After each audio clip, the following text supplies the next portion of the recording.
Hello and welcome to Gardening at 58 North. In this video I'm going to show you how you can grow ginger in your kitchen.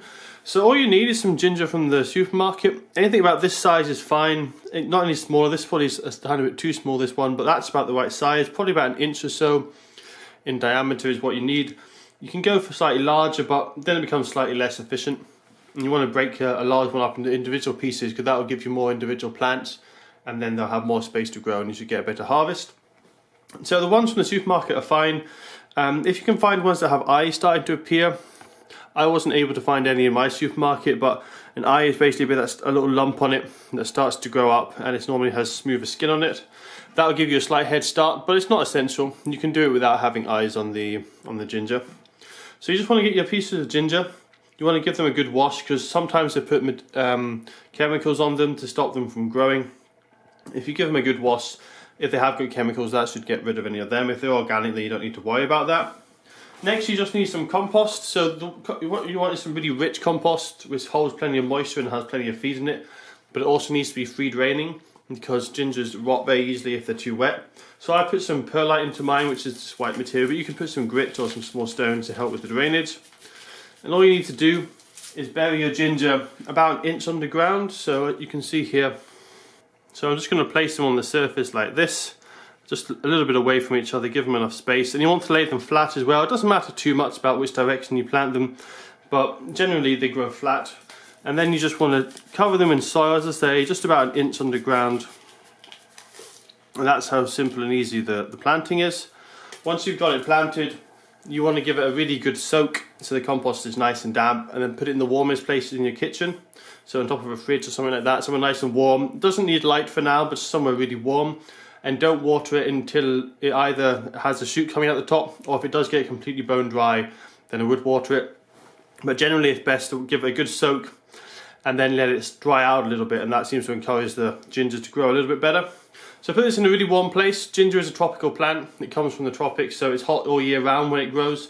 So if you can give it temperatures kind of above 20 degrees, close to 30 degrees is good. I'll put on the screen now what that is in Fahrenheit, and that should encourage it to grow. So it might take a few weeks, but once you see the first shoots coming up, then you need to put it in a really sunny location. So you put it on your kitchen windowsill. So planting in spring is the best option because then that gives you the whole summer of warm temperatures and good light conditions. Then it will do better. It is perennial, so it will survive the winter if you have it on an inside windowsill, but it will be a bit colder and a bit darker and it won't grow as well. So you want to give it, as I say, plenty of water. Make sure it's always nice and damp, the compost, but you don't want it sitting in water. So if there's a saucer underneath it, never let that saucer fill up with water, because what will happen is it will rot off. Ginger does rot off quite easily, so you want to make sure it's not wet, but it's always damp. Make sure the compost never dries out. And then you just, after a few months, I should be able to show you the results and see how it looks, and so I'll get back to you in a few months' time.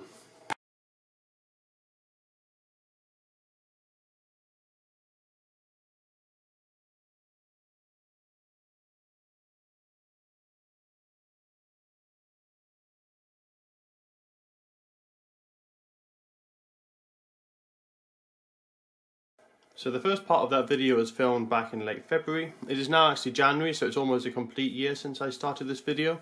Now, I didn't get a lot of footage over the summer. I was very busy with work, but you did see that time lapse that I filmed. I filmed that from about July until August. So that was about a month's worth of the initial growth. It did grow a lot taller. So this is the plant now. It's completely died back. It did actually completely die back around October time. So what I've done is throughout the summer, I gave it a balanced feed, a slightly higher nitrogen feed in spring, but over most of the summer a balanced feed.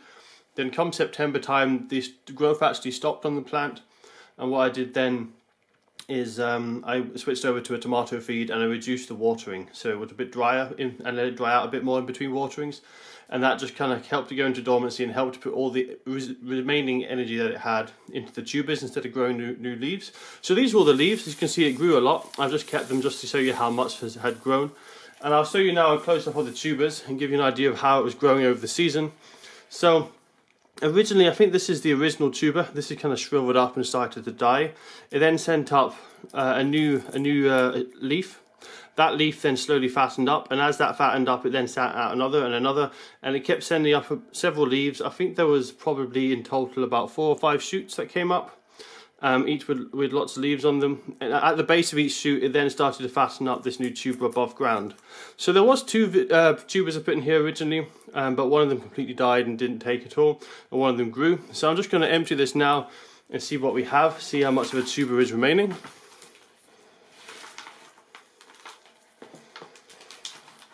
So you can see some of the roots coming down here. I'm just going to be gentle, not to break too much of the tuber off, not damage it. It should come away quite easily as the most of the roots have died off now.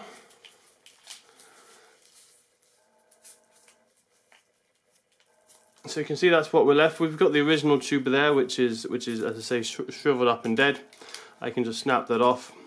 And it looks like there's a little bit of life in that. You can see this half is still alive, that half is shriveled. And then we're left here with a nice piece of ginger root. So it's probably about 5 times bigger than when I planted it. Not a massive yield. I mean, I am growing this in North Scotland. If you're growing this in a much hotter climate, you should be able to get a much better yield than 5 times the amount of tuber, maybe 10 times. You can also see a couple of the roots are still alive, still swollen. So when you've got this growing on your kitchen windowsill, you want to keep it in a really sunny position. I kept mine on the sunny windowsill, but as I say, it's in North Scotland. We don't have a lot of sunshine, a lot of heat, but I still managed to grow at least 5 times of the original tuber. What I will do now is I'll plant these, and I'll hope to make another video about that and see how they do. So if you do live in a hotter country, I wouldn't keep this on the sunniest of your windowsills. If it's really hot and sunny where you live, somewhere like a Mediterranean region or tropical, give this a little bit of shade during midday, so an east or west facing window might be better. But if you live somewhere temperate and cooler, such as North America, like the northern parts of the United States, Canada, Northern Europe, then keep this on a sunny south facing window, and you should be able to get a decent amount of ginger. I wouldn't say that I would ever really say that if you're living in a temperate place to grow this as a crop, just as more of an interesting crop, because to be honest, it's so cheap, ginger, especially here in the UK, that you can get something like this for less than £1. So there's probably not much point in growing it just for eating at home. But as a nice interesting plant, it does have quite nice foliage, quite like nice strap-like leaves. It also has quite a nice smell. The foliage, if you crush them, it really does smell like ginger. You can also use the leaves in cooking as well. So certainly as a fresh supply of leaves for cooking, that would be great. As actual growing as tubers, you're probably not going to get the best yields, unless of course you're living in a more tropical country. So what I can conclude from this is if you do grow it on your windowsill, have it as a nice kind of unusual plant, interesting plant, a bit of nice greenery. If you have a better climate than mine, you might get some flowers as well. The flowers are small and they'll also smell like ginger. They have a nice scent.